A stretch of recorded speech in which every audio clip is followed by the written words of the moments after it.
تو عیادت کے سلسلے میں اور ہم لوگوں کو بھی کچھ مفید باتیں ہیں یہ جو اچھا عیادت کے طریقے کون سے؟ عیادت کے سلسلے میں چند اور مفید باتیں جاننا ضروری ہے کہ مریض کے پاس زیادہ دیر تک بیٹھنا نہیں چاہیے اور نہ ہی زیادہ باتیں اور شور کیا جائے. اسی طریقے سے ممکن ہو تو مزاج پرسی کو جاتے ہوئے مریض کے لیے کچھ پھول یا پھل وغیرہ لے جائیں. پھل زیادہ بہتر ہے، آپ کو پتہ استعمال ہوتے ہیں، پھولوں سے بعض اوقات لوگوں کو الرجی بھی ہوتی ہے تو بہتر ہے اس کی بجائے آپ فروٹس وغیرہ لے جائیے، وہ یوز ہوتے ہیں. اور اسی طریقے سے مریض کے گھر پہنچ کر ادھر ادھر دیکھنا بھی نہیں چاہیے، تانگ چھانگ نہ کریں.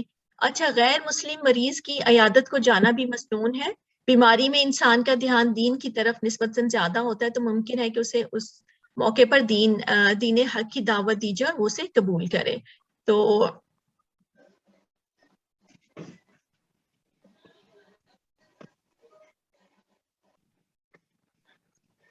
اچھا اب میں آپ لوگوں سے کچھ سوال کر لیتی ہوں تو مجھے بتا دیجیے گا. اسی طریقے سے جیسے لکھا ہوا ہے ہمارے بک میں آپ دیکھیں گے تو عورت کے لیے غیر محرم مرد اور مرد کے لیے غیر محرم عورت کی عیادت کو اکیلے جانا ہرگز مناسب نہیں ہے. تو اکیلے نہ ہوں، ان کے ساتھ ہوں، لیکن عیادت کر سکتے ہیں آپ اور غیر ضروری باتیں نہیں کریں گے اگر آپ کسی غیر محرم کی عیادت کے لیے گئے. اسی طریقے سے آپ کو پتہ ہی ہم لوگوں کو ہماری حد پتہ ہونی چاہیے، گپ شپ نہ ہو لیکن عیادت کے لیے جا سکتے ہیں. اچھا اب مجھے آپ اس ٹاپک میں سے کچھ سوال میں آپ سے پوچھ لیتی ہوں، جلدی جلدی بتا دیجیے گا. مجھے بتائیے گا عیادت کی فضیلت، عیادت کی کیا فضیلت ہے؟ کیا ہوتا ہے عیادت کی فضیلت؟ جب آپ کسی کی عیادت کرتے ہیں تو اس کی فضیلت کیا ہے؟ اللہ سے محبت اور تعلق بڑھتا ہے. جی بالکل، اللہ کی رضا اور رحمت ملتی ہے. اور کوئی اور ایک دو پوائنٹ بس بتا دیجیے. 70,000 angels ہمارے لیے blessings بھیجتے ہیں. جی 70,000 فرشتے اس کے لیے دعائیں کرتے ہیں.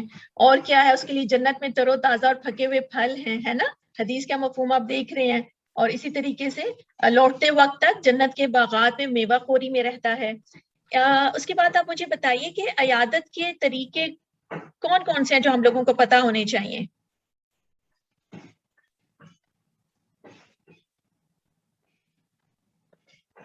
جب جائیں تو تھوڑے وقت کے لیے ٹھہریں اور ہمدردی سے بات کریں. جی جی بالکل ٹھیک ہے.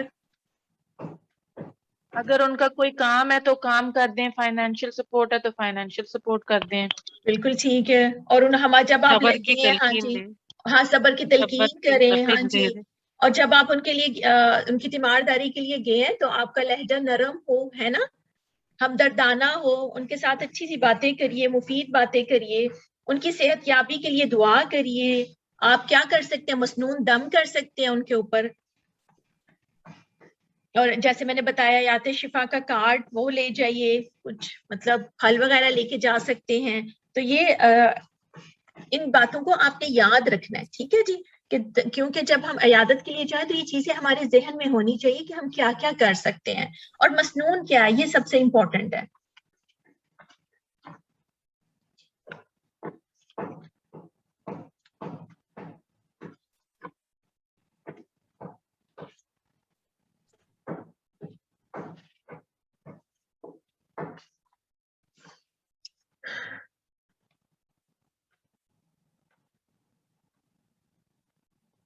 حسن وصیت،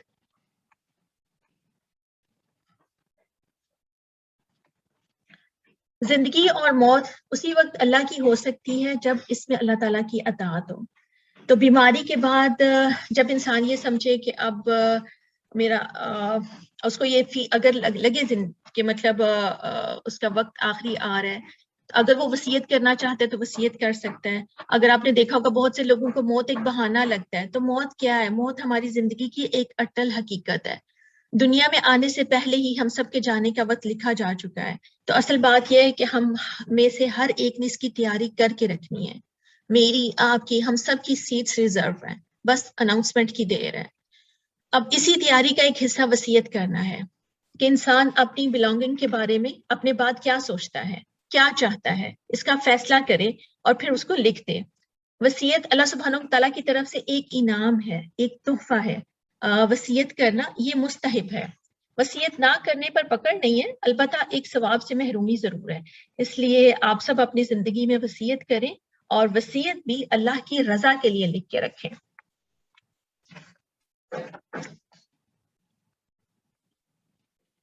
اب یہ کہ وصیت کسے کہتے ہیں؟ تاکیدی حکم جو لازمی طور پر مانا جاتا ہے، اور اس کے لیے شرائط کیا ہے اور کس کس چیز میں وصیت کر سکتے ہیں، کون کر سکتا ہے، یہ سب باتیں ہمیں علم میں ہونی چاہیے، اور وصیت بھی اللہ رب العالمین کے حکم کے مطابق ہونی چاہیے۔ اور ایک جو امپورٹنٹ بات ہے، وصیت ان کے لیے جن کا میراث میں حصہ نہیں، ایسا وصیت کن کے لیے ہوتی ہے؟ جن کا میراث میں حصہ نہیں ہوتا، ان کے لیے ہم وصیت کرتے ہیں، جو وارث ہیں ان کے لیے نہیں۔ تو مالدار شخص کے لیے اللہ سبحانہ وتعالیٰ کا ایک انعام ہے کہ وہ اپنا 1/3 اپنی مرضی سے دے سکتا ہے۔ 2 حصے وراثت کے وہ مال انسان اللہ کے حکم کے مطابق، جس طرح اللہ تعالیٰ نے ہمیں قرآن مجید کے ان کے حصے بتائے ہیں، اس طریقے سے دینے ہیں، جن کو ہم میں سے کوئی بھی بدل نہیں سکتا ہے، اور یہ اللہ کا حکم ہے، ویسے ہی ہم نے دینے ہیں۔ آپ کو پتہ ہے جیسے بیٹے کو 2 حصے اور بیٹی کا 1 حصہ اور بیوی کا 8واں حصہ، اس طریقے سے اللہ سبحانہ تعالیٰ نے ہمیں سارے حصے قرآن مجید میں بتا دیے ہیں، بالکل اسی کے مطابق جس طریقے سے اللہ سبحانہ تعالیٰ نے یہ حصے مقرر کیے نا، بالکل اسی طریقے سے یہ حصے دیے جائیں گے۔ اور وصیت پھر ان لوگوں کے لیے ہوگی جن کا وراثت میں حصہ نہیں ہے، وہ 1/3 اگر آپ کی کوئی فیملی میں کوئی رشتہ دار ہیں جو کہ ضرورت مند ہے، آپ ان کو دینا چاہتے ہیں تو ان کو آپ دے سکتے ہیں۔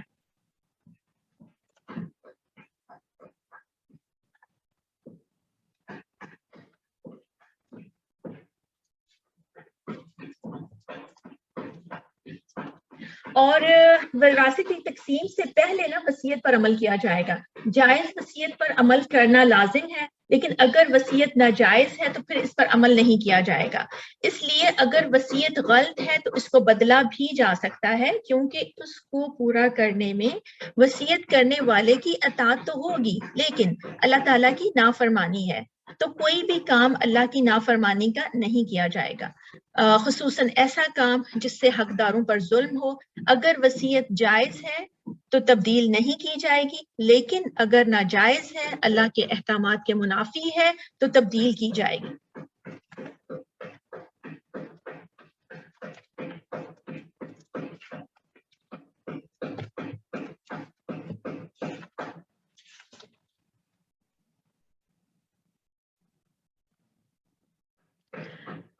حدیث قدسی اللہ تعالیٰ فرماتا ہے، اے ابن آدم، 2 چیزیں تیرے پاس نہیں تھی، میں نے تیری موت کے وقت تجھے تیرے مال میں سے ایک حصہ دیا تاکہ تجھے پاک اور صاف کروں، یعنی تو نے جاتے جاتے اچھی وصیت کر دی، اور یوں موت کے بعد اپنے بندوں کی یعنی وارثوں کے تیرے حق میں دعائیں تجھے دی ہیں۔ یہ آخری حق ہے، انہی میں سے یہ وصیت جو ہے یہ اس کا ایک آخری حق ہے جس کو استعمال کرتا ہے۔ یاد رکھنے والی گرہ۔ اچھا، وصیت کیا ہے؟ اپنے مال کا 1/3 حصہ مرنے کے بعد کسی کو دینے کا حکم دینا، یہ وصیت کہلاتی ہے۔ تو وصیت کیا ہے؟ اپنے مال کا 1/3 حصہ مرنے کے بعد کسی کو دینے کا حکم دینا، یہ وصیت کہلاتی ہے، اور اس کے درست ہونے کی مندرجہ ذیل شرائط ہے۔ کون کون سی؟ تحریری ثبوت ہو یا 2 مسلمان گواہ ہوں، یہ ضروری ہے، ٹھیک ہے جی۔ 2.5 سے زائد نہ ہو، یعنی کہ 1/3 سے زیادہ نہ ہو، وارث کے حق میں نہ ہو۔ وصیت وارث کے حق میں نہیں ہوگی، کیونکہ وراثت میں وارثوں کا حصہ ہے۔ اسی فیصلے یا تحریری ہدایت کو وصیت کہتے ہیں۔ یہ سورۃ المائدہ میں آپ دیکھیے آیت نمبر 106، اے ایمان والو، اگر تم میں سے کسی کو موت آ جائے تو وصیت کے وقت اپنے مسلمانوں میں سے 2 صاحب عدل گواہ بنا لے، اور اگر تم حالت سفر میں ہو اور تمہیں موت آ لے تو 2 غیر مسلموں کو بھی گواہ بنا سکتے ہو۔ تو یہ دلیل ہے ہمارے پاس گواہ بنانے کی، وصیت پر گواہ بنانے کی۔ اب ہم دیکھیں گے کہ وصیت کی مستحب مقدار کتنی ہے۔ تو وصیت کی مستحب مقدار مسلمان کو اپنے مال میں سے 1/3 کی وصیت کا حق ہے، اس سے زیادہ کی اجازت نہیں، 1/3۔ البتہ اس سے کم پسندیدہ اور افضل ہے۔ حضرت سعد بن ابی وقاص سخت بیمار ہوئے تو آپ صلی اللہ علیہ وسلم سے وصیت کی بابت مشورہ طلب کیا، تو آپ نے فرمایا 2.5 کی اجازت ہے اور 2.5 بھی بہت ہے۔ پھر فرمایا اے سعد تم اپنے ورثہ کو خوشحال رہنے دو، یہ تمہارے لیے بہتر ہے اس کی بجائے کہ انہیں تنگ دست چھوڑو اور وہ لوگوں کے سامنے ہاتھ پھیلاتے رہیں۔ اے سعد اللہ تعالیٰ کی رضا کی خاطر تم جو بھی خرچ کرو گے تمہیں اس کا اجر ملے گا، یہاں تک کہ جو لقمہ اپنی اہلیہ کے منہ میں دو۔ تو حضرت عبداللہ بن عباس کا قول ہے کہ مجھے یہ پسند ہے کہ لوگ تہائی کی بجائے چوتھائی کی وصیت کیا کریں، کیونکہ آپ صلی اللہ علیہ وسلم نے تہائی کو زیادہ قرار دیا ہے۔ ٹھیک ہے جی، اب ہم دیکھیں گے کہ ہم وصیت کس کے حق میں کر سکتے ہیں۔ وصیت میراث کے حقدار کے لیے نہیں ہے۔ والدین اور قریبی رشتہ دار جو میراث کے شرعن حقدار ہیں ان کے حق میں مال کے تہائی کی وصیت نہیں کی جا سکتی۔ رسول اللہ صلی اللہ علیہ وسلم نے حجۃ الوداع کے موقع پر فرمایا اللہ تعالیٰ نے ہر صاحب حق کو اس کا حق دے دیا ہے، لہٰذا کسی وارث کے حق میں وصیت جائز نہیں۔ اس کے بعد جو شرعی ضابطے کے لحاظ سے میراث کے حصے دار تو نہیں ٹھہرتے، لیکن مالی محتاجی کی بنا پر اس مال کے مستحق ہوتے ہیں اور ان کی کچھ نہ کچھ مدد ہو جاتی ہے۔ اگر رشتہ داروں میں کوئی ایسا نہیں ہے تو دوسرے مستحقین کے لیے یا کسی رفاہ عامہ کے کام میں صرف کرنے کے لیے یہ مال وصیت صدقہ جاریہ بن جاتا ہے۔ تو یہ آپ نے خیال رکھنا ہے ان ساری چیزوں کا۔ اچھا، اب ہم دیکھتے ہیں کہ کس وصیت کو قبول نہیں کیا جائے گا، کون سی وصیت ہوگی جس کو ہم ایکسیپٹ نہیں کریں گے۔ ناقابل قبول وصیت کون سی ہے؟ جو شریعت کے خلاف ہو۔ ایسی وصیت جو شرعی احکامات سے ٹکراتی ہو، اس پر عمل نہیں کیا جائے گا۔ ایسی وصیت جس سے کسی کی حق تلفی ہوتی ہو، خصوصاً جب وہ کسی وارث کے حق میں محرومی یا زیادتی کا سبب بنتی ہو، وہ بھی ناقابل قبول اور باطل قرار دی جائے گی۔ ایسی وصیت جس سے مستحق رشتہ داروں کے حقوق تلف ہوں، ضرر رساں یعنی کہ نقصان پہنچانے والی وصیت کہلاتی ہے۔ حرام اور غیر دینی کاموں یا بدعت کے کاموں پر خرچ کرنے کے لیے وصیت کی جائے تو وہ بھی نافذ نہیں ہوگی۔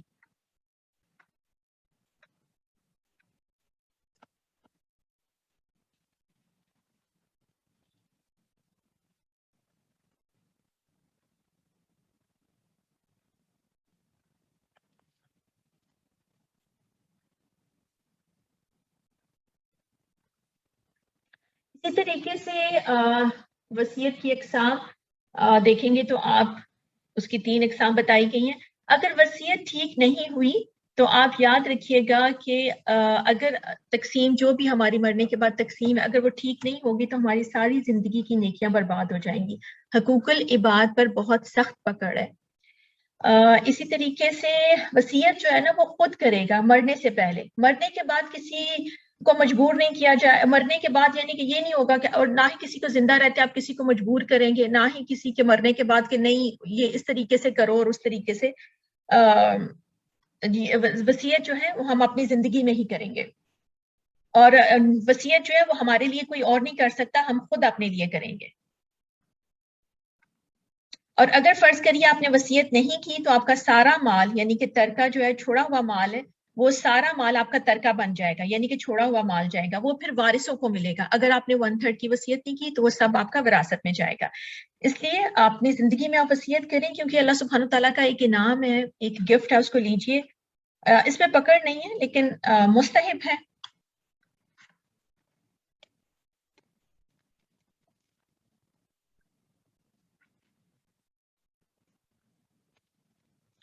وصیت نامہ آپ لوگوں کی بک میں دے دیا گیا ہے، اس کو آپ دیکھ لیجئے گا۔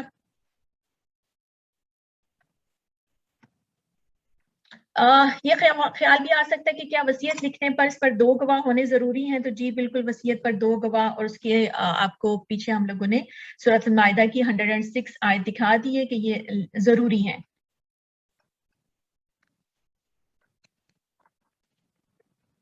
اسی طریقے سے اپنے اہل و عیال کو وصیت میں مندرجہ ذیل امور سے متعلق سختی سے تنبیہ کرنی چاہیے۔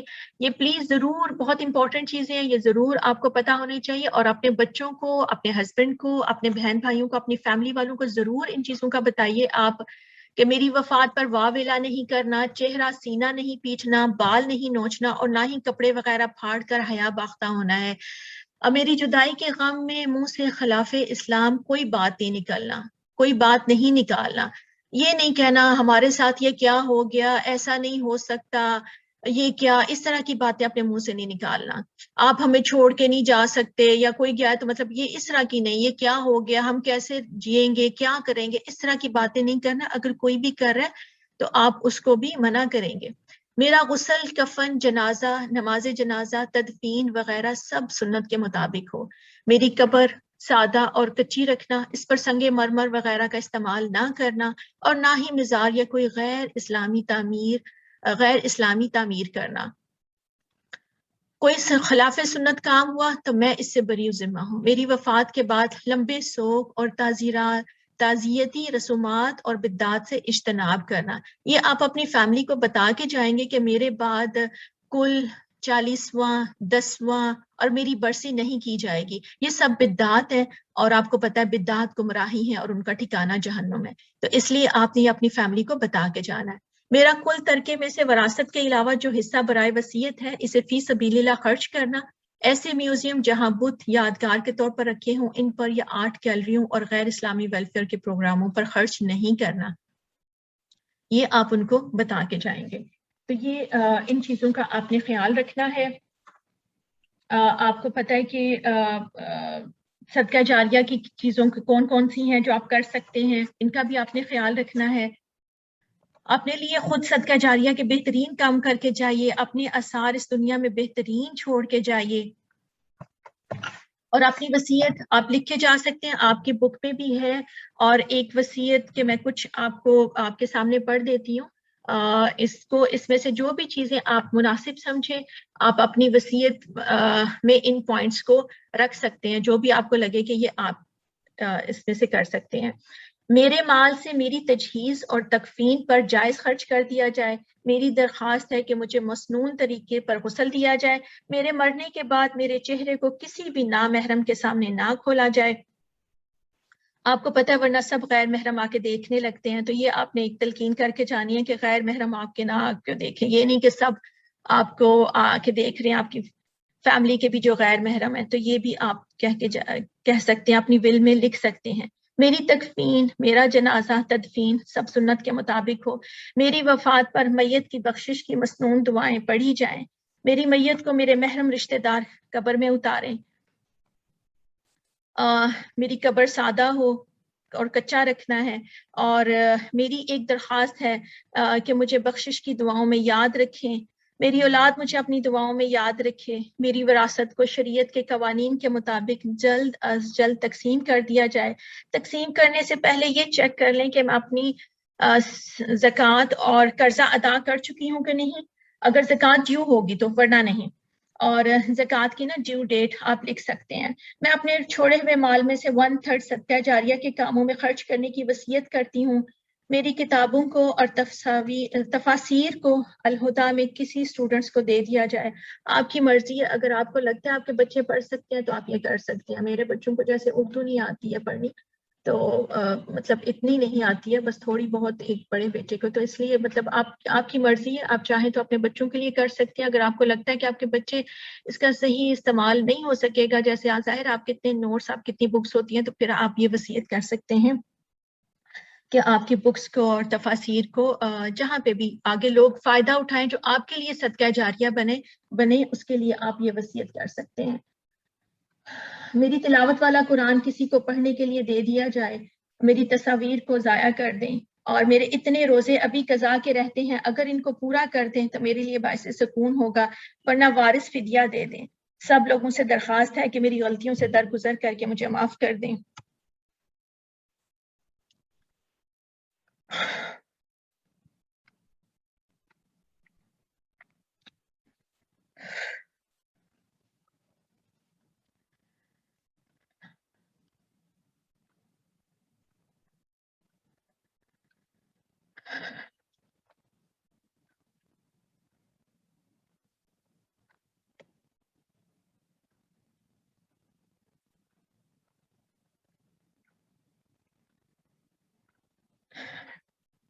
آپ اپنی مرضی سے کچھ بھی کہہ سکتے ہیں, لکھ سکتے ہیں, جو بھی آپ مناسب سمجھیں.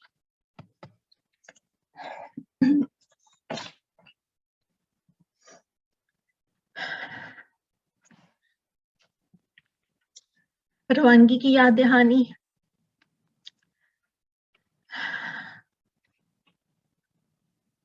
زندگی پلک جھپکتے گزر جاتی ہے. کوئی 100 سال بھیج دے جیے تو بھی اسے بالآخر جانا ہی ہے. اس حقیقت سے کسی کو انکار نہیں.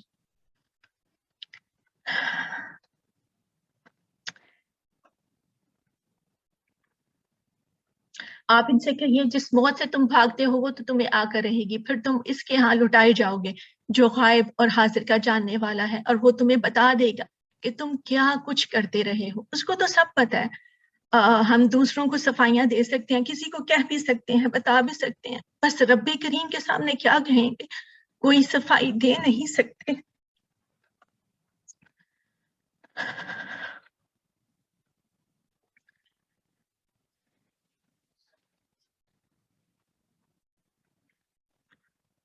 سورۃ القیامہ یہ بہت ہی خوبصورت آیات ہے.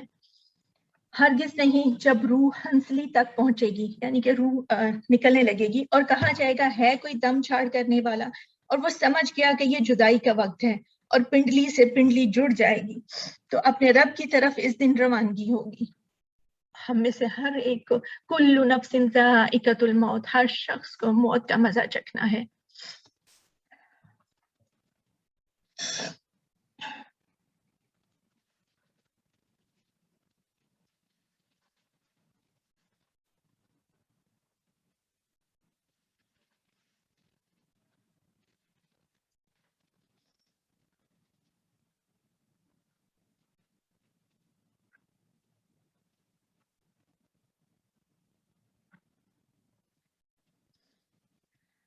اچھا مجھے بتائیے گا کہ ہم وصیت کن کے حق پہ کر سکتے ہیں؟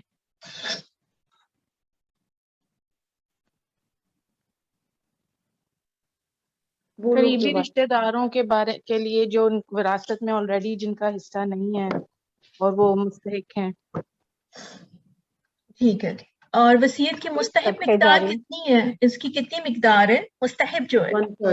1/3 سے زیادہ دے سکتے ہیں؟ بتائیے. نہیں 1/3 نہیں, کم دے سکتے ہیں, زیادہ نہیں. زیادہ نہیں دے سکتے. اچھا وصیت کن لوگوں کے حق میں کر سکتے ہیں؟ وصیت کے کون ہے حقدار وصیت کا؟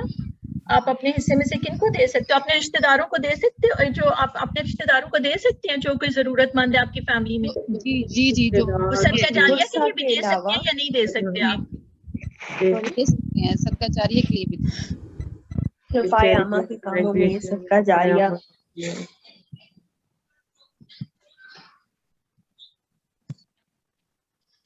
اور وصیت کو پورا کرنا چاہیے یا نہیں کرنا چاہیے؟ اگر وہ شرعی لحاظ سے بالکل ٹھیک ہے تو کرنا چاہیے, اور اگر وہ نہیں ٹھیک تو کیا کریں گے؟ تو اس کو بدلا بھی جا سکتا ہے. بدلا جائے گا, اس کو بدلا جائے گا. پھر بھی اس پہ عمل تو نہیں کریں گے؟ کرنا ہے. اگر شریعت کے خلاف ہے پھر درست کر کے عمل درست کر کے عمل غلط کرنا تو ہے. عمل نہیں کیا جائے گا. ہاں جی, پھر اس پہ عمل نہیں کیا جائے گا. اگر وہ صحیح نہیں ہے, شریعت کے احکامات کے خلاف ہے, اللہ کے احکامات کے خلاف ہے, تو پھر آپ اس پہ عمل نہیں کریں گے.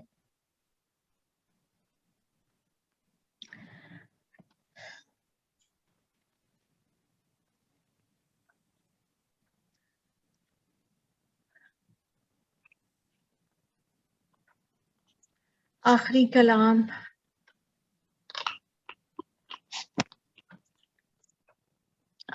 آخری دم. حالت زیادہ نازک ہونے کی وجہ سے قریب المرگ کو خود ذکر اذکار کی ہمت نہ ہو تو اس کے قریبی عزیز کو اس پر ہاتھ پھیرتے ہوئے معوذتان اور مسنون دعائیں پڑھ کر دم کرنا چاہیے. سورہ فلک ہے, سورہ اخلاص ہے, فلک ہے, ناس ہے, یہ آپ ان کے اوپر پڑھ کے دم کر سکتے ہیں. پھر آپ مسنون دعائیں آپ کو پتہ ہے وہ پڑھ سکتے ہیں. ٹھیک ہے جی, مسنون دعائیں پڑھ کے ان پہ دم کر دیجیے.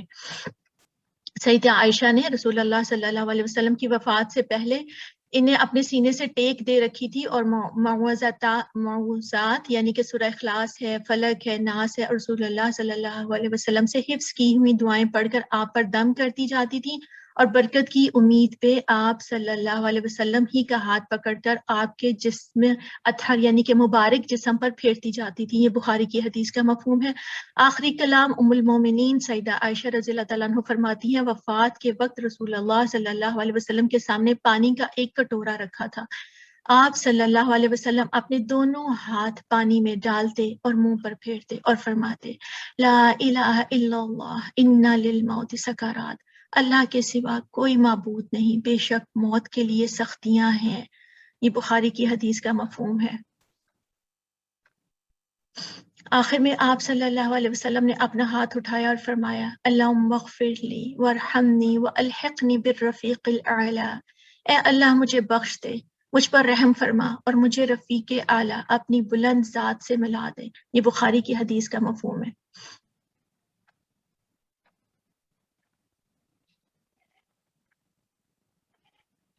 سورہ نحل کی آیت نمبر 61. پھر جب اس کا وقت آ جائے گا تو ایک گھڑی نہ پیچھے رہ سکتے ہیں اور نہ ہی آگے بڑھ سکتے ہیں. تو ہم سب کے اس دنیا سے جانے کا وقت آپ کو پتہ ہے جیسے لکھ دیا گیا ہے.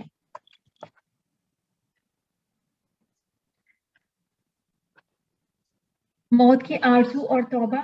آزمائش پر کتنی ہی سخت کیوں نہ ہو، مسلمان کو موت کی آرزو کرنے سے روکا گیا ہے تاکہ وہ اپنی زندگی کو غنیمت سمجھتے ہوئے اپنا میرے دامن کپڑے سب دکھا. زیادہ سے زیادہ نیکیوں سے بھر لے، اور اگر بد عمل ہے تو شاید اسے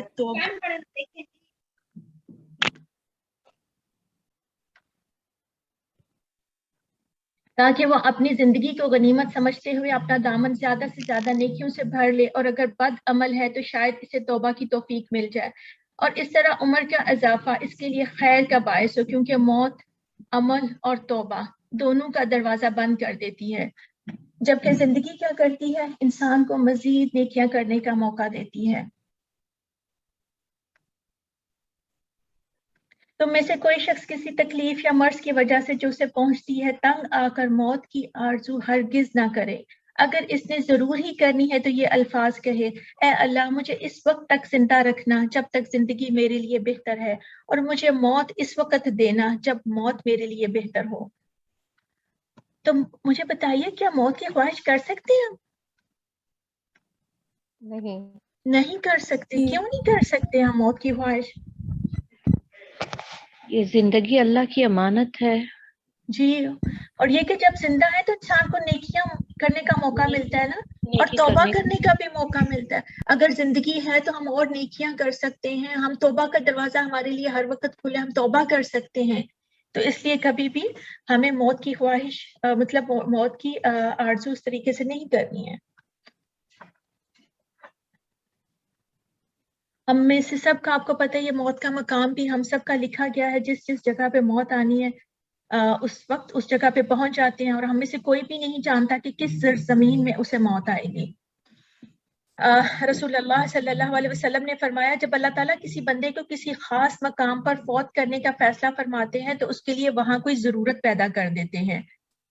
اور ایک یہ بھی جیسے نا پردیس میں وفات، تو آپ یہ بھی سیدنا عبداللہ بن عمر سے روایت ہے کہ ایک شخص مدینہ میں فوت ہوا جو مدینہ ہی کی پیدائش اس کی تھی. نبی کریم صلی اللہ علیہ وسلم نے اس پر نماز پڑھی، پھر فرمایا اچھا ہوتا جو وہ دوسرے ملک میں مرتا. ایک شخص نے عرض کیا یا رسول اللہ صلی اللہ علیہ وسلم، آپ صلی اللہ علیہ وسلم نے ایک شخص نے عرض کیا کیوں یا رسول اللہ؟ آپ صلی اللہ علیہ وسلم نے فرمایا جب آدمی اپنی پیدائش کے مقام کے سوا دوسرے ملک میں مرے تو اس پیدائش کے مقام سے لے کر موت کے مقام تک اس کو جنت میں مزید جگہ دی جائے گی. تو آپ اپنی وصیت میں یہ بات بھی لکھ سکتے ہیں کہ ہم جس ملک میں بھی فوت ہوں وہاں پہ ہی ہمیں دفن کر دیں. تو اس طریقے سے اپنی پیدائش سے لے کے جس جگہ پہ آپ فوت ہوئے اتنی جگہ آپ کو مزید جنت میں انشاءاللہ ہم لوگوں کو ملے گی. بابرکت مقام پر موت کی آرزو، اور بابرکت مقام پر موت اور دفن کی آرزو، ایسی آرزو رکھنا کہ کسی بابرکت سرزمین یا مقدس مقام یعنی مثلا بیت المقدس کے قریب یا حرمین شریف یا راز الجنہ میں موت آئے، یا جنت البقیع جو کہ مدینہ میں ہے، یا جنت المعلا یعنی کہ جو حرم شریف میں فوت ہو اس میں سے کہیں دفن ہو، یہ درست ہے. تو آپ مجھے بتائیے کہ کیا کسی بابرکت مقام پر موت اور دفن کی آرزو ہم کر سکتے ہیں؟ جی کر سکتے ہیں. جی کر سکتے ہیں. تو ہم لوگوں نے کیا کرنا ہے، بس اپنا قرآن اور سنت کے ساتھ اپنا تعلق ہمیشہ بنا کے رکھنا ہے، اپنے ایمان کو بڑھانا ہے، اور قرآن کے ساتھ خود کو باندھے. اگر آپ کو خود پر سختی بھی کرنی پڑے تو کریے. ذکر کو اپنی زندگی میں زیادہ سے زیادہ شامل کریے.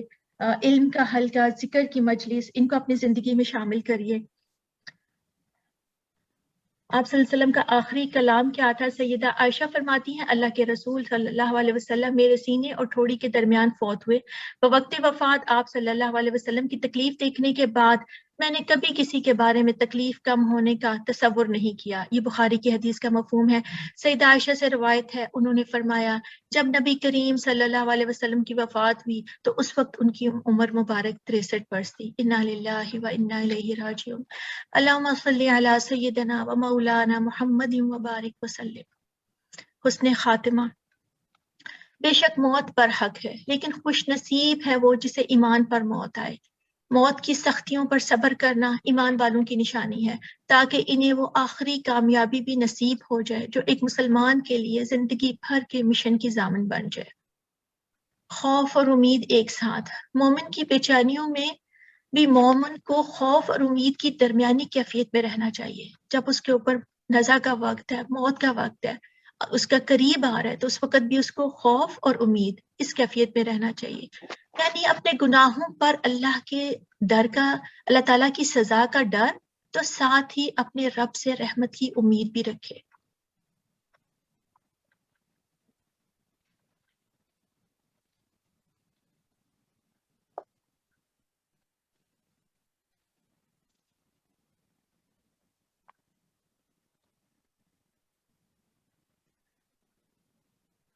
زیادہ بیمار انسان قریب ترین عزیز کا قرب. زیادہ بیمار انسان کے پاس موجود لوگوں کا فرض ہے کہ روز بروز مرض بڑھتا دیکھیں تو ایسے وقت میں اس کے نزدیک اس شخص کو رہنے کا موقع دے جس کی رفاقت اسے زندگی میں زیادہ محبوب رہی ہو اور جسے وہ اپنے حق میں زیادہ پرخلوص سمجھتا ہو، کہ آخری دنوں میں وہ وصیت سے متعلق اگر کچھ مزید ہدایات دینا چاہتا ہو یا کوئی بھی اور ضروری بات کہنا چاہتا ہو تو بسہولت اور اعتماد سے اپنے اس ساتھی سے بیان کر سکے.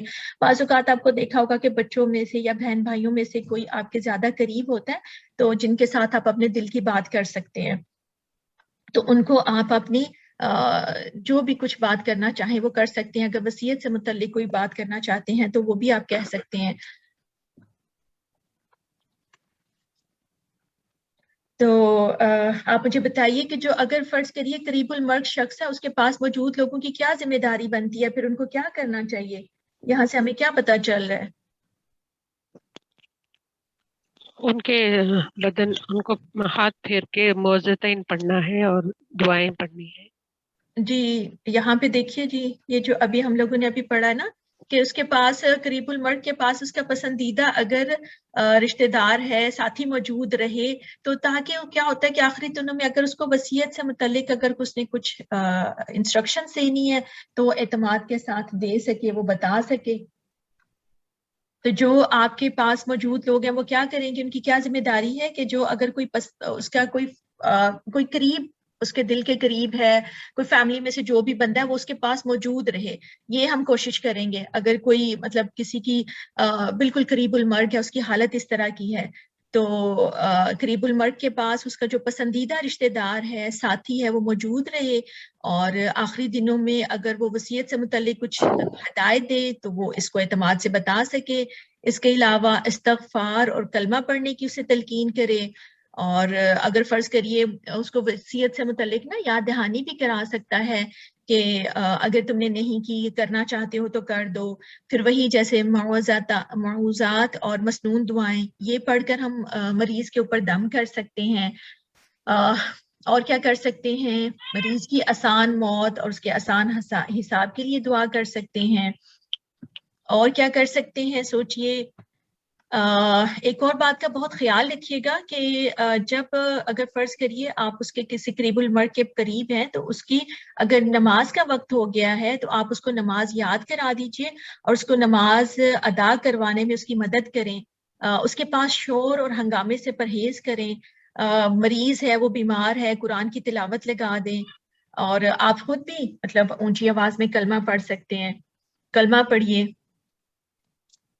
اور آپ نا اپنی فیملی میں سے اپنے بچوں کو بھی بتا کے جائیے کہ اگر جیسے کبھی مطلب اس طرح کی حالت ہو، نزا کی حالت ہو میری، یا میری بیماری اس طرح کی ہو کہ مطلب آپ بات نہیں کر سکتے یا بول نہیں پا رہے ہیں، تو اپنے بچوں کو، اپنے بہن بھائیوں کو بتائیے کہ مطلب میری نماز کوئی قضا نہیں ہونی چاہیے. تو چاہے آپ ہاسپٹل میں بھی ہوں تو آپ ان کو بول کے جائیے یہ والی بات. اور کائنڈلی ضرور اپنے بچوں کو بھی ان کے ساتھ بات کر کے نا جتنی بھی امپورٹنٹ باتیں ہیں یہ سب آپ نے بچوں کے ساتھ ڈسکس کرنی ہے، اور ان کو بتانا ہے کہ میری نماز قضا نہیں ہونی چاہیے، وضو ہے، تیمم ہے. آپ کو پتہ ہے ہمیں ساری چیزیں بتا دی گئی ہیں کہ آپ کو وضو کرا کے اور آپ کو وہ نماز پڑھا دیں، بیٹھ کے لیٹ کے، آپ کو کیسے بھی آپ کی نماز نہ قضا ہو.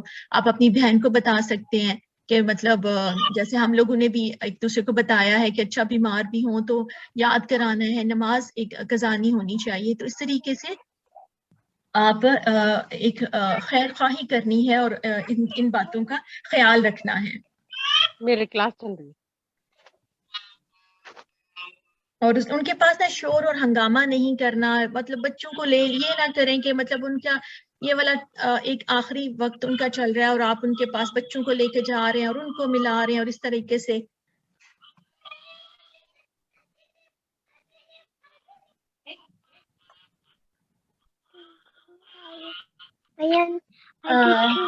کائنڈلی اپنے مائک دیکھیے کس کا کھلا، بند کرے وہ.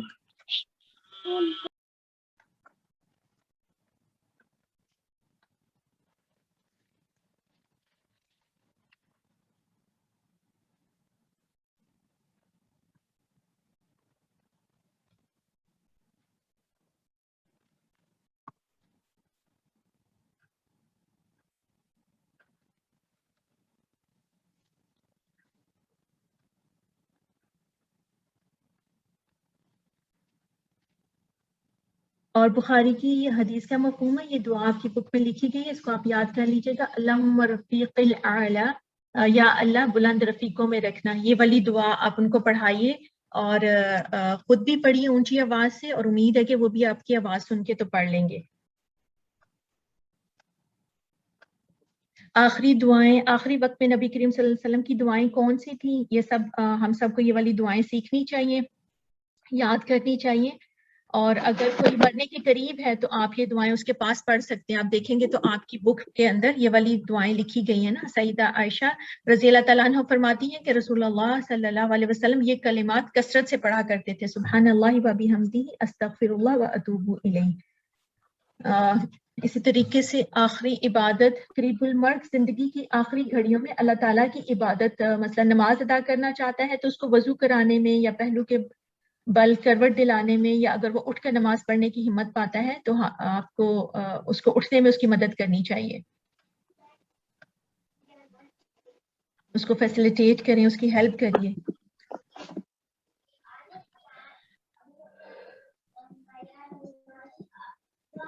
آخری کلام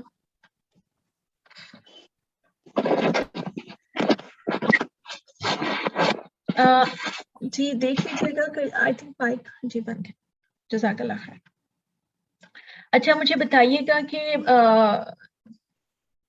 جیسے ہم پڑھ رہے تھے نا خوف اور امید والا، تو اس میں مجھے بتائیے گا کہ اس میں جیسے کہ خوف کس چیز کا ہوتا ہے؟ مومن کو خوف اور امید اس کے ایک ساتھ ہونے چاہیے نا، تو خوف کس چیز کا اس کو ہونا چاہیے؟ گناہوں کا خوف، مرنے کے بعد کیا ہوگا، گناہوں کی سزا کا ڈر، اپنے جائیں گے کہ نہیں جی جائیں گے. جی اپنے گناہوں پر اور اللہ کی سزا کا ڈر ہوگا. اور اس کو امید کس بات کی ہونی چاہیے؟ اللہ کی رحمت کا کہ اللہ معاف کر دے گا. جی تو یہ اللہ کی رحمت ہے نا. اور جس کے اندر تقویٰ ہوتا ہے، جو متقی ہے، جس کے اندر ایمان ہے، وہ پھر کیسے زندگی گزارتا ہے متقی انسان؟ اللہ کے احکامات کے مطابق اللہ کی پسند کے کام کرتے ہیں. جو کام اللہ کو پسند نہیں ان کو اپنی زندگی میں سے نکال دیتا ہے.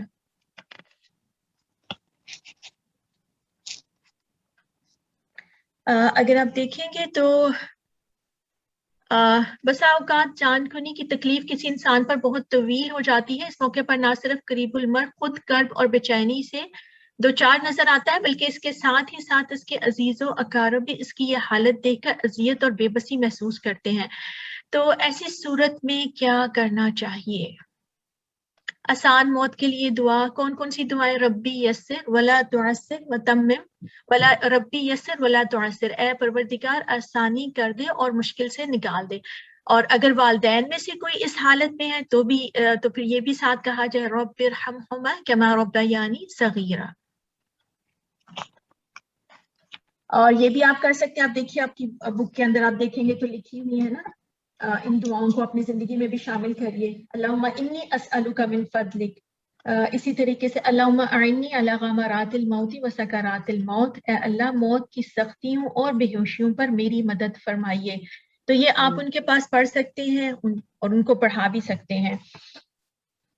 رسول اللہ صلی اللہ علیہ وسلم فرماتے ہیں کسی شخص کو اس کا عمل جنت میں نہیں لے کے جائے گا. لوگوں نے عرض کیا یا رسول اللہ اور آپ کے اعمال بھی؟ فرمایا ہاں میرے اعمال بھی مجھ کو جنت میں نہیں لے جانے کے، مگر یہ کہ اللہ اپنا فضل اور اپنی رحمت کرے. لہٰذا جو اعمال کرو اخلاص کے ساتھ کرو اور اعتدال کے ساتھ محنت کرو، اور کوئی تم میں سے موت کی آرزو نہ کرے، کیونکہ اگر وہ نیک ہے تو زندہ رہنے میں فائدہ ہے، مزید نیکیاں کرے گا، اور اگر بد ہے تو بھی زندہ رہنے میں یہ امید ہے کہ شاید اللہ تعالیٰ کی بارگاہ میں توبہ کرے. یہ بخاری کی حدیث کا مفہوم ہے. تو اس حدیث سے ہمیں کیا پتہ چلتا ہے کہ ہمارے اعمال تو اس قابل نہیں ہیں کہ وہ ہمیں جنت میں لے جائیں، لیکن یہ اللہ کی رحمت اور اس کا فضل ہے کہ وہ ہمیں ان لوگوں میں شامل فرمائے جو جنت میں جائیں گے انشاءاللہ. تو جیسی ہی ہماری زندگی ہوگی ویسی ہی ہماری موت ہوگی. مفہوم حدیث ہے، حضرت ابو ہریرہ رضی اللہ عنہ سے روایت ہے، وہ بیان کرتے ہیں کہ رسول اللہ صلی اللہ علیہ وسلم نے فرمایا بے شک اللہ تعالیٰ جنت میں نیک بندے کا درجہ بلند فرماتا ہے. تو بندہ کہتا ہے اے میرے رب مجھے یہ مرتبہ کیوں کر ملا؟ اللہ تعالیٰ فرماتا ہے تمہاری اولاد کے تمہارے حق میں استغفار کرنے کی وجہ سے.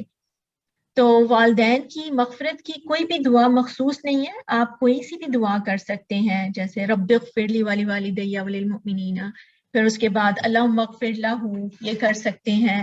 پھر مطلب کوئی بھی ربنا اغفر لنا. مغفرت کی دعاؤں سے مراد جو ہے نا وہ بہت ہی وسیع ہے، اس میں کسی بھی قسم کی کوئی تخصیص نہیں کی گئی ہے، تو آپ کوئی بھی دعا کر سکتے ہیں. تو آپ دیکھیے کتنی خوبصورت حدیث کا مفہوم ہے کہ والدین کا ایک درجہ بلند کیا جاتا ہے. تو اپنی نمازوں میں تشہد میں سلام پھیرنے سے پہلے آپ رب ارحمہما کما ربیانی صغیرا، سجدے میں ان دعاؤں کو اپنی زندگی میں شامل رکھیے اپنے والدین کے لیے. اللہ تعالیٰ کے بارے میں اچھا گمان، قریب المرگ کا شدت کی تکلیف میں بھی بحیثیت مسلمان اپنے رب کے بارے میں گمان اچھا ہونا چاہیے. رسول اللہ صلی اللہ علیہ وسلم نے فرمایا تم میں سے ہر ایک کو اس حال میں موت آئے کہ وہ اللہ عز و جل کے ساتھ اچھا گمان رکھتا ہو. یہ مسلم کی حدیث کا مفہوم ہے. کلمہ طیبہ کی تلقین، اگر اندازہ ہو کہ قریب المرگ اس حالت نزع میں سن سکتا ہے تو اس کے پاس حسرت اور مایوسی کی باتیں کرنے کی بجائے ایسی باتیں کی جائیں جو اس کے حق میں فائدہ مند ثابت ہوں. جیسا کہ حدیث پاک ہے جب تم کسی مریض یا مرنے والے کے پاس ہو تو صرف اچھی بات کہو کیونکہ فرشتے تمہاری بات پر آمین کہتے ہیں. یہ مسلم کی حدیث کا مفہوم ہے، اور یہ بات ہر مسلمان کے عقیدے کا لازمی حصہ ہونی چاہیے کہ سب سے اچھی اور افضل بات کلمہ توحید کلمہ طیبہ ہے. تو نزع کے وقت جو ایک کام کرنے کا ہے جو سب سے امپورٹنٹ ہے وہ آپ نے اونچی آواز میں کلمہ پڑھنا ہے. اگر فرض کریے جو قریب المرگ شخص ہے وہ اگر تو وہ بول سکے گا تو وہ آپ کی آواز سن کے بول لے گا، کیونکہ جو تھوڑا سا ایکسپیرینس وہ دیکھا گیا کہ بعض اوقات موت کی سختیاں یا اس کی تکلیف ایسی ہوتی ہے کہ انسان بعض اوقات نہیں بول پاتا یا اس کو یاد نہیں آ رہا ہوتا، تو پھر آپ کیا کریں گے کہ آپ اونچی آواز میں کلمہ پڑھنا شروع کریں گے. تو امید ہے اگر فرض کریے وہ زبان سے نہیں بھی بول پائے تو ہمیں امید ہے کہ انشاءاللہ تعالیٰ وہ اپنے دل میں کلمہ پڑھ لیں گے. تو یہ آپ نے ضروری خیال رکھنا ہے. جو اس طرح کی باتیں ہیں نا کہ اگر نزع کی حالت میں دیکھیں تو سورہ یاسین پڑھنی چاہیے یا ایسا، تو یہ اس طرح کی کوئی بھی یہ سب اس طرح کی جتنی بھی روایات ہیں وہ ضعیف اور موضوع ہیں، یعنی کہ من گھڑت ہے. جو ہم لوگوں کو ایک چیز پتہ چلتی ہے جو مسنون عمل ہے یا جو بات ہمیں پتہ چلتی ہے وہ یہی ہے کہ جس کا ہمیں شریعت نے بتایا کہ ہم لوگوں کو کلمہ پڑھنا چاہیے. تو کلمہ اس کو آپ نے یاد رکھنا ہے. اس کلمہ پاکیزہ کی نزع کے عالم میں بھی بے حد ضرورت ہوتی ہے، لہٰذا قریب المرگ کے پاس دوسرا مسلمان اسے کلمہ طیبہ کی تلقین اس طریقے سے کرے کہ یہ کہنے کی بجائے آپ یہ نہیں کہنا کہ اچھا کلمہ پڑھو، یہ نہیں، خود لا الہ الا اللہ کا ورد اس کے سامنے شروع کر دے تاکہ اسے یاد آ جائے. جب وہ خود اپنی زبان سے ادا کر دے تو مزید تلقین سے رک جائے، اور اگر اس کے بعد اس نے کوئی اور بات کہہ دی ہے تو پھر سے اس کو وہ کلمہ پڑھا دے، تاکہ اس کی زبان پر آخری بات یعنی کلمہ لا الہ الا اللہ ہی جاری ہو اور وہ انشاءاللہ تعالی جنت کا حقدار بن جائے. حدیث مبارک ہے اپنے مرنے والے کو لا الہ الا اللہ کی تلقین کیا کرو. ابو داؤد کی ایک روایت کے مطابق اگر اس نے کہہ دیا تو بالآخر جنت میں چلا جائے گا انشاءاللہ، ہمارا گمان ہے. رسول اللہ صلی اللہ علیہ وسلم نے فرمایا اللہ کی قسم عثمان کی موت آ پہنچی ہے اور میں ان کے لیے بہتری کی امید تو رکھتا ہوں لیکن یقین سے کچھ نہیں کہہ سکتا. واللہ میں اللہ کا رسول ہوں لیکن مجھے بھی نہیں معلوم کہ میرے ساتھ کیا ہوگا.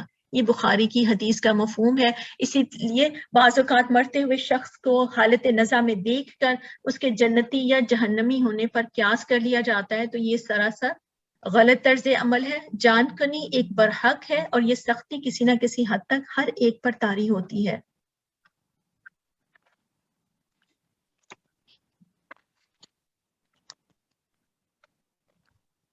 اب ہم تھوڑا سا یہ دیکھیں گے کہ نزع کے وقت پہ ہم نے یہ تو دیکھا کہ کیا کہنا چاہیے، ہمیں کلمے کی تلقین کرنی چاہیے. اب یہ تھوڑا سا کہ ہمیں کیا نہیں کہنا چاہیے. نزع کے وقت مایوسی کی باتیں نہیں کرنی، جیسے ہم نے ابھی پڑھا. اس کے بعد نہیں ایسا نہیں ہو سکتا، آپ ایسے نہیں کر سکتے، آپ ایسے نہیں جا سکتے، اس طرح کی باتیں نہیں کرنی چاہیے. اگر آپ وہی کسی کے پاس ہیں تو آپ نے لا الہ الا اللہ پڑھنا، اس بات کا خصوصی خیال رکھنا ہے.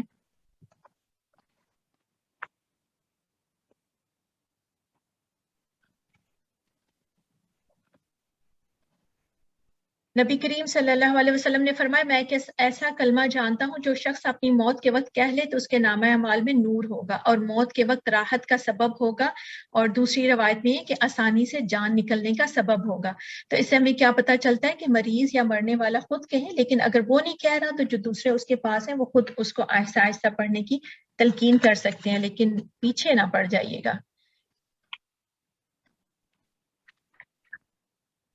تو اب مجھے بتائیے کہ نزع کی حالت میں کرنے کے کام کون کون سے ہیں اور کون سی باتوں سے بچنا چاہیے. کرنے کے کام کیا کریں گے؟ کلمہ یاد دلائیں گے. جی کلمہ پڑھیں گے، بالکل ٹھیک ہے. اور کیا نہیں کریں گے؟ مایوسی کی باتیں نہیں کریں گے. اگر نماز کا وقت ہو تو نماز پڑھوا دیں گے، اس کو پڑھا دیں گے. ٹھیک ہے. اور اس کو فورس کرا جائے گا کہ کلمہ پڑھے. ہم لوگ آہستہ آہستہ سامنے پڑھیں گے تاکہ وہ خود اپنے دل میں. جی بالکل ٹھیک ہے.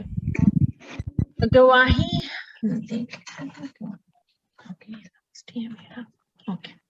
جی. اب اس کی کچھ علامات ہم دیکھ لیتے ہیں. کلمہ توحید کی توفیق کا مل جانا، اس کے بعد پیشانی پر پسینہ آنا. موت کے وقت مومن کی پیشانی پر پسینہ آتا ہے. اس کے بعد آپ دیکھیں گے تو آپ کی بک میں ہے کہ جمعے کی رات یا جمعے کے دن موت آنا.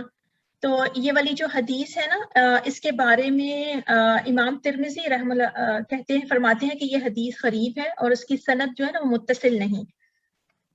تو اس حدیث کے بارے میں دو رائے پائی جاتی ہیں، جس میں یہ کہنا ہے کہ جو مسلمان جمعے کے دن یا جمعے کی رات فوت ہو اللہ تعالیٰ اسے قبر کے فتنے سے بچا لیں گے. آگے یہی، لیکن یاد رکھیے یہ اس کے لیے ہے جس کے اندر ایمان اور عمل صالح ہو. اور یہ والا آگے جب آپ یہ دوبارہ حدیث آئے گی تو پھر اس میں آگے لکھ بھی دیا گیا بریکٹ میں کہ بشرطے کہ وہ حقوق اللہ اور حقوق العباد ادا کرنے والا ہو. تو اس حدیث کے بارے میں نا دو رائے پائی جاتی ہیں. کچھ اسکالرس کہتے ہیں کہ یہ ضعیف ہے اور کچھ کہتے ہیں کہ یہ حسن صحیح ہے. تو یہ دونوں باتیں اس کے بارے میں پائی جاتی ہیں. لیکن یہ ہے کہ اگر جیسے بک میں آگے یہ حدیث ہے تو یہ بتایا گیا ہے کہ بشرطے کہ وہ حقوق اللہ اور حقوق العباد ادا کرنے والا ہو. ٹھیک ہے، تو یہ مجھے آپ کو بتانا تھا. گواہی ایک حدیث ایک حدیث قدسی ہے، جو مسلمان بھی فوت ہو جائے اور 4 قریبی پڑوسی اس کے حق میں بھلائی کی گواہی دیں تو اللہ تعالیٰ فرماتے ہیں میں نے تمہاری بات مان لی اور جو تم نہیں جانتے اسے بھی معاف فرما دیا. تو درجہ بالا حدیث کی روشنی میں یہ ثابت ہوا کہ اچھے عمل کی گواہی دینا بجا ہے، لیکن ان بظاہر اچھے اعمال پر اللہ تعالیٰ نے کس کے ساتھ کیا معاملہ کرنا ہے یہ کوئی نہیں جان سکتا. اس پر انسانوں کی طرف سے قیاس آرائی کرنا منع ہے. تو موت کو تو جس طرح بھی آنا ہو آ جائے گی. ہمارے تو بس میں بس یہی آرزو ہونی چاہیے کہ جب موت کا فرشتہ آئے تو یہ پیغام لے کر آئے، یا ایتھا النفس المطمئنہ ارجعی الی ربک راضیۃ مرضیہ فادخلی فی عبادی وادخلی جنتی. اے اطمینان پانے والی روح، اپنے رب کی طرف لوٹ چل، تو اس سے راضی وہ تجھ سے راضی، تو میرے نیک بندوں میں شامل ہو جا اور میری جنت میں داخل ہو جا. تو نفس مطمئنہ کیا ہے کہ اللہ کی خاطر کچھ چیزوں کو چھوڑنا ہے، اللہ کی نافرمانیوں کو اپنی زندگی سے نکالنا ہے. جب ہمارا ہر کام رب العالمین کی رضا کے لیے ہوگا، سنتوں کے مطابق ہوگا، تو جو رب کے فیصلوں پہ راضی ہوں گے، ایمان اور عمل صالح ساتھ ہوگا، جو اللہ کی یاد میں اس کی محبت میں جیتا ہے، تو ایسے شخص کو فرشتے آ کر پھر خوشخبری سناتے ہیں کہ وقت پورا ہو گیا، واپس چلو. تو مومن کو موت محبوب ہو جاتی ہے. یہ آپ کے ٹاپک آج کے الحمدللہ کمپلیٹ ہو گئے. اگر کسی کا کوئی کوشچن ہو وہ کر سکتا ہے.